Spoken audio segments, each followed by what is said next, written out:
అయ్యా సర్పంచ్ నువ్వురా నువ్వు ఒక నిలబడుకున్నావురా రా రాడా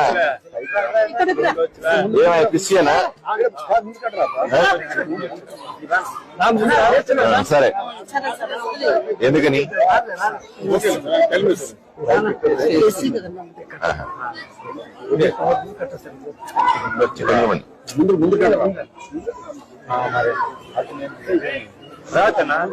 కదా మనం సర్పంచ్ కూడా మనం నిధులేస్తా ఉన్నాం నేరుగా నరేంద్ర మోదీ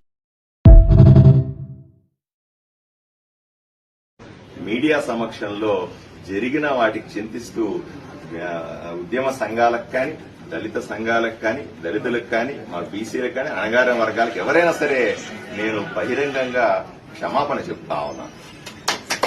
ఎందుకంటే చాలా మంది అంటారు ఏమంది క్షమాపణ చెప్తున్నారు ఎట్లా అని.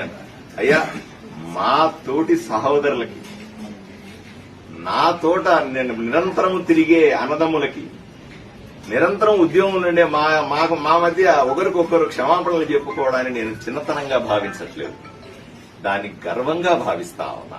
దయచేసి దీన్ని పెద్దదిగా చేయొద్దండి. ఎందుకంటే వైసీపీ పండిన కుట్ర ఇది. నిజంగా చెప్తున్నా వైసీపీ పండిన కుట్ర.